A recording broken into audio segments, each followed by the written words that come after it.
Rahim. Alhamdulillah. Wassalatu wassalamu ala Rasulillah wa ba'd.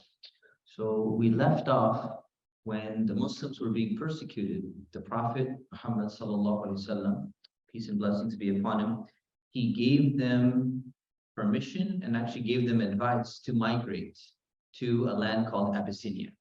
So this was not only a migration of people who were slaves or people who were being punished and tortured, but basically there were even noble people who were migrating. Like, for example, Uthman ibn Affan. He was one of the noble people of Quraysh. He was very well respected, and he was married to the daughter of the Prophet, peace be upon him, Ruqayyah. So even his own daughter is migrating to Abyssinia, which is across, the water, across the Red Sea, and they're going to Africa.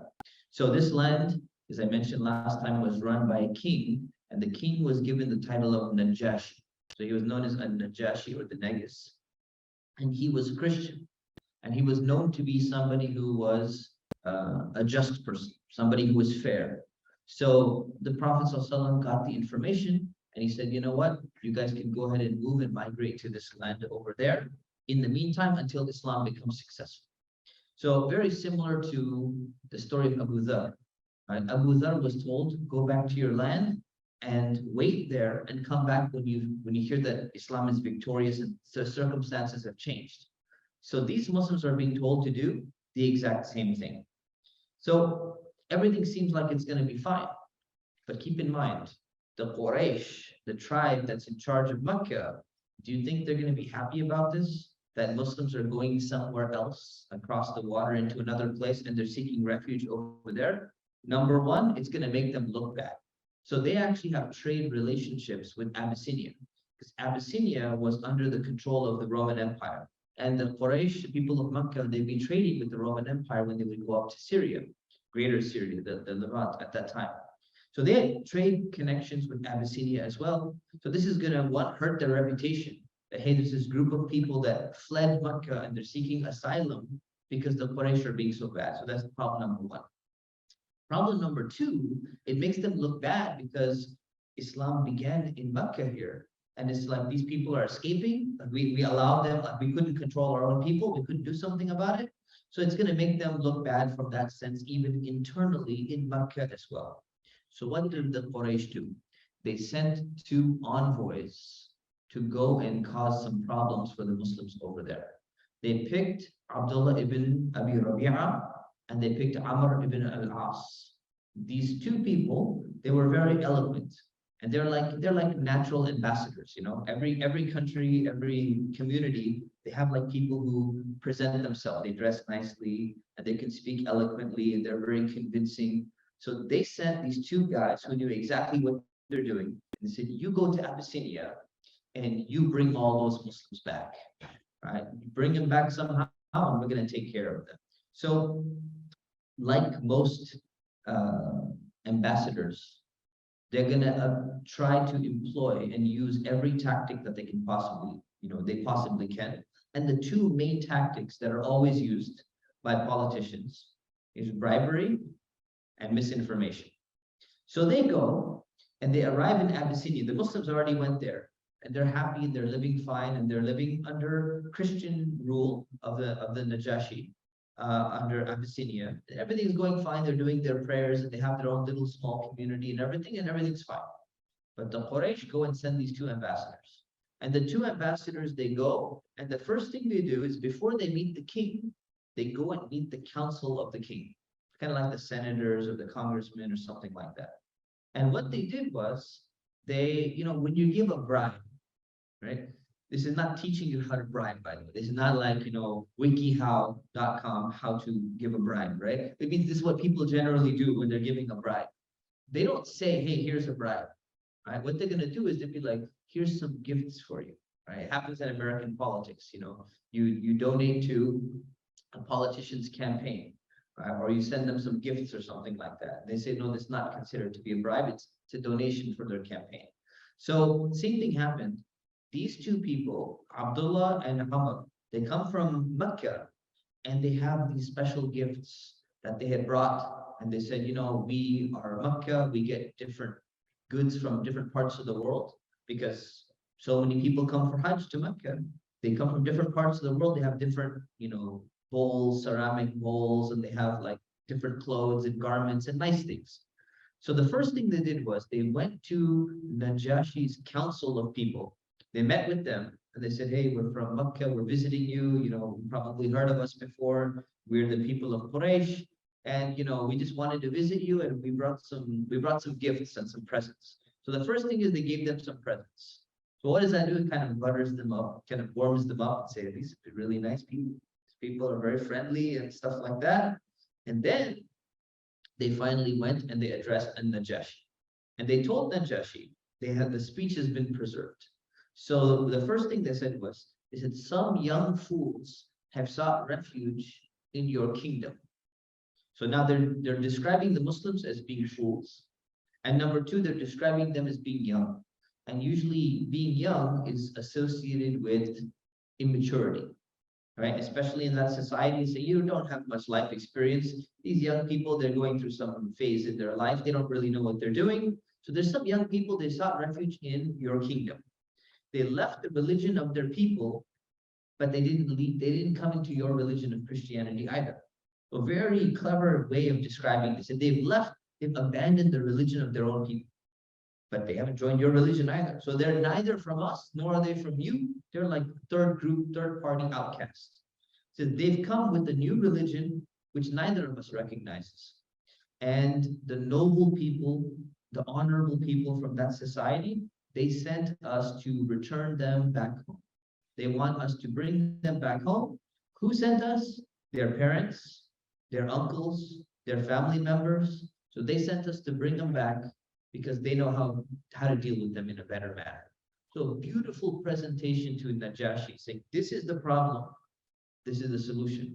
Send the Muslims back with us. We're going to take them back to Makkah. And, they're confused in their mind. We'll straighten them out. And what they mean by straighten them out, we'll knock some sense into them, literally. So the advisors of the king, they were there, and a wise king, usually, a good politician has some advisors around them, and they're supposed to consult rather than just make decisions on their own. Same thing in Islam. But these advisors, they had already received these gifts, and the gifts were kind of like hidden bribes. So they're like, you know what? That's a great speech they gave, and they're absolutely right. We should send the Muslims back to Makkah along with these two people. Now, when Najashi heard this, he was a very just person. He became furious. He said, how can you say something like that? So I'm not going to extradite back people who are seeking asylum in my land. I'm not going to kick them out and say, yeah, let them send back to Makkah. Why did they come to Abyssinia? They came to Abyssinia because they said, our people are persecuting us. They're oppressing us. He says, when they come and they said, we're being oppressed, how can we simply send them back without even listening to them? At least let's hear what they have to say. So Najashi did not like this.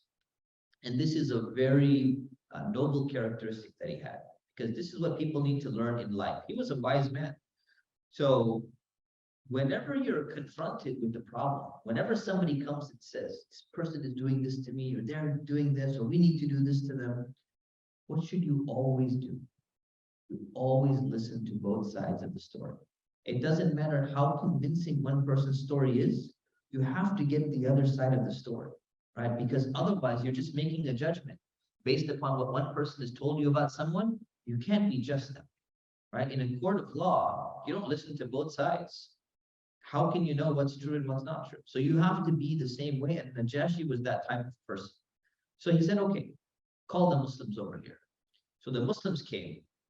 And when Najashi was the king, when he says, bring the Muslims over here, they have no choice but to come, because the police are going and saying, hey, the king is calling you. You're going to show up, to the palace, and he wants to talk to you. He wants to ask you some questions. So the Muslims showed up by force. They had to, of course. They couldn't hide or something. They show up in front of the king Najashi, and he asks him, he says, you know what, tell me, these people of Quraysh, they're telling me that you're bad people. We need to send you back to Mecca. Tell me your side of the story. So the Muslims had to decide, said, who are we going to allow to speak to the king? Because whoever gives the speech, they have to be eloquent, they They have to look nice. They have to look presentable. You have to. This is a very like we are going to be extradited back to Mecca under persecution again if we mess this one up. So we have to pick the right person. So they looked around, they discussed among themselves, and they picked Ja'far ibn Abi Talib for the job. So Ja'far, he was a noble person. He was the son of Abu Talib. We've been talking about the uncle of the Prophet, peace be upon him. So he was a noble person. He had good manners. He was eloquent, right? So he goes, he's the brother of Ali. So he goes and he's chosen, and he's a cousin of the Prophet, peace be upon him.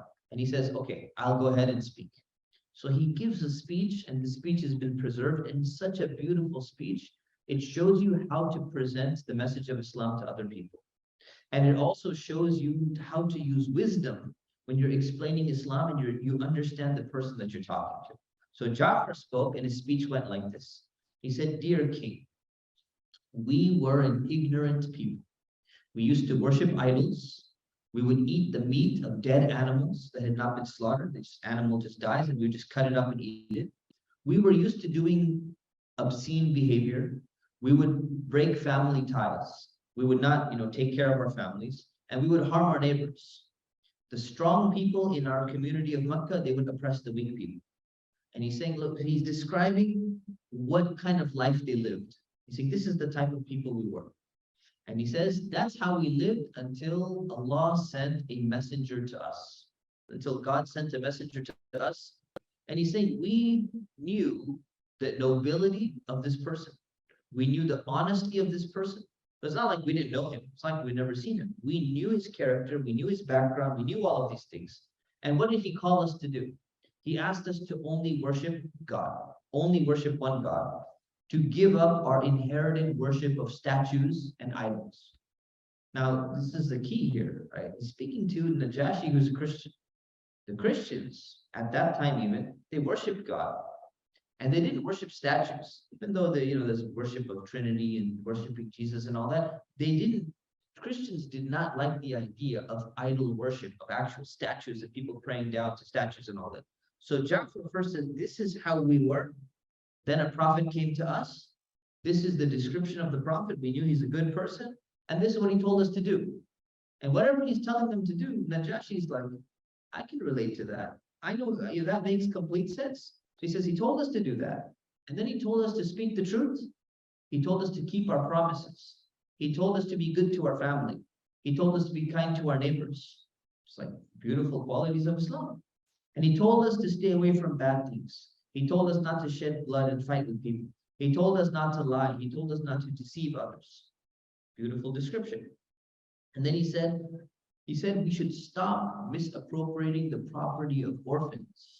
And we should stop falsely accusing people as well. So he kept on listing all these things. And he said, then he told us to pray. He told us to give charity, and he told us to fast. Now, what's interesting here is that the prayer and the charity and the fasting, these are like the pillars of Islam. And what Ja'far did was, the first thing he presented was the faith. Belief in one God, no more idol worship. Before he jumped to the pillars of Islam, he talked about the akhlaq and the character and the manners of Islam. So he talked about honesty, talked about family, talked about neighbors, talked about being good to people who are in weaker positions. Talked about that, and then he moved to, he told us we should be praying, and we should be giving charity, we should be fasting, some of the pillars. And then he says, we believed in him, we believed in this prophet, and we followed his teachings, and we were worshiping only God, nobody else. And whatever he told us not to do, we didn't do it. Whatever he told us was allowed, we did it. And this is why our people, and he's looking at the two envoys, right? These two people of Quraysh. This is why our people, they turned against us, they tortured us, and they tried to force us to worship idols again. So what did we do? And he said they tried to bring us back to all the bad stuff that we were doing before. So when they oppressed us so much and we couldn't take it anymore, came to your land to seek protection. And do you know why we chose you? We chose you over other people because we thought we would be safe here and we would not be oppressed. I mean, this is like the most beautiful speech, like the history, the most beautiful speech in the history of the world. What a beautiful way to present the message of Islam. At the same time, knowing that there's an objective to allow the Muslims to stay in Abyssinia and to respond to the false accusations that the Quraysh are giving them. So this is what Ja'far said. So the king asked Ja'far, he said, you mentioned this, prophet of yours, and he had heard about the Quran and verses and all that. So the king asked, he says, do you have any of the verses with you that are supposed to be from God? Do you have any verses? And Ja'far said, yes. He says, I want to hear some verses. Let me hear what the Quran, like tell me what the Quran is. And of course, the king doesn't speak, Arabic. So he's got a translator, and the translator is translating everything. So when the verses are going to be recited in Arabic, the translator is going to be live translating those verses. So now Ja'far, he's thinking very carefully. There's so many verses of the Quran have been revealed until now. Which verses should I pick? I could pick any verse I could potentially go over. Which verses should I pick? So he decides, he thinks about it, he goes, this is a king, he's a Christian, and he's a devoted Christian. Like he's somebody who really loves his religion. There's some Christians, you find that they don't care about their religion at all. They don't even go to church, they don't do anything. There are other Christians who really, really, they love Mary, they love Jesus, they love the Bible, they're gonna read all the stories, they know about they love the stories of the prophets that are in there. So he recognized that, hey, this Najashi, this king, he really loves his religion, and he seems to love these things. So he goes, let me pick the verses from Surah Maryam. So he picks from the Surah Maryam, which is Mary, the mother of Jesus, and he recites the verses to him. So he mentions some of the verses. So he says, mentioned in the Quran the story of Mary. She withdrew from her family to a place in the east and secluded herself away. And we sent our spirit, right? Now the word in the Quran is spirit, and the spirit is referring to an angel. But when the king gets the translation of spirit, he has his own conception of Holy Spirit, right, as part of the Trinity. So there's a direct commonality here. That we sent our spirit to appear before her in the form of a perfected man. And she said, I seek the Lord of mercy's protection against you if you have any fear of him. And basically they kept on reciting some verses from Surah Maryam about how Mary became pregnant and how Allah miraculously created Prophet Isa in her womb. And while the king and his bishops, the religious people around him, when they were listening, they were so moved by the Quran, even through the translation and the way that Ja'far was reciting it with such power, that they started crying. This shows you that these were genuine people. They really cared about their religion, and it also shows you the power of the Quran. Is that even if someone is reciting it in Arabic and the person doesn't understand, but they're getting a translation afterwards, it moves you to such an extent because you can relate to exactly what's being said in the story. So they started crying. And then Najashi, he regained his composure. And then he said to them, he said, these verses that you just recited and what was given to Prophet Isa, what was given to Jesus, they're like two rays emanating from the same light. They're so close to each other, it's like they're coming from the same light. And that's exactly what's happening. They're coming from Allah, right? So he turned to the two Meccan envoys and he told them, he says, I will never give these people up. You have to go back to Mecca. These people are allowed to live in my land. They can stay as long as they want. So the Quraysh failed in their mission because Ja'far did a fantastic job of presenting Islam, and Najashi, as a king, he was a righteous, just, honorable king. But the Quraysh are not going to give up so easily. Do you think that Abdullah and Umar, they traveled all this way and just going to leave? They're going to try something else. They're not done. These are dedicated people. So they decided, you know what? We lost one day. We're going to try again tomorrow. We're going to sit there, we're going to plan, and we're going to come up with something. We got to do something. So they planned all night. The next day they went back and they visited Najashi and they said, you know what? You've been tricked. Sorry, I know you got all emotional yesterday and everything, but you've been tricked. You didn't really understand. Do you know that those people, they recited, these verses from Surah Maryam? They actually insult Jesus. They insult your prophet. So they call Jesus, they say that Jesus is a slave. Right now, Najashi doesn't understand what's going on. He knows very little bit about Islam because they see that he's a slave. Now that's like if you didn't know any other context, that's a complete insult. You know, Jesus was an honorable person. He was a carpenter. You know, if you have love for him and you say, you know what, he was from a low family, he was a slave, he was this, he was that, he was the lowest class of society. So the king was shocked. He says, you know, starts thinking, was I so easily tricked by these people? They deceived me so quickly. So we got to investigate again. So before just not accepting their word, again, the king was still wise. So he's having a doubt now, but he's still wise enough to say, hey, we got to listen to the other side of the story. So he called the Muslims again. He says, I want to know what you say about Jesus. I heard you're saying that Jesus is a slave, right? Tell me what exactly in detail do you say about Jesus? So again, they chose Ja'far one more time.